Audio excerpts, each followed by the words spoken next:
анхаараарай.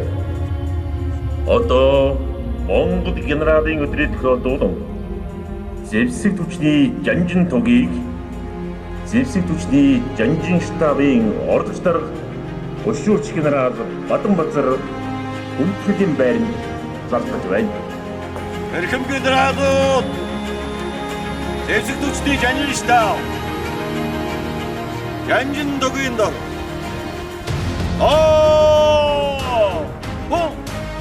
эргээд дүүти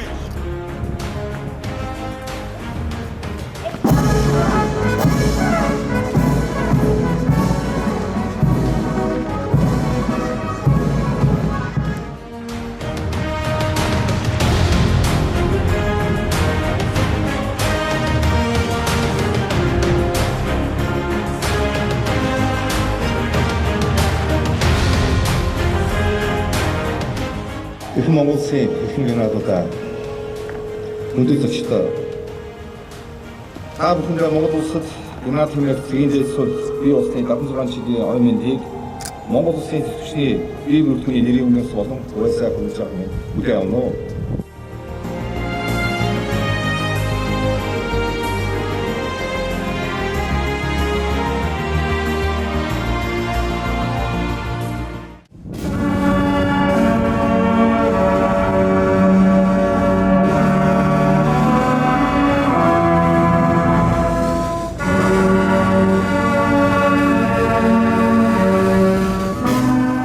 Генерал гэдэг үг нь герман гаралтай үг бөгөөд германчууд латин хэлний гол толгой гэсэн утгатай үгнээс анх авчээ.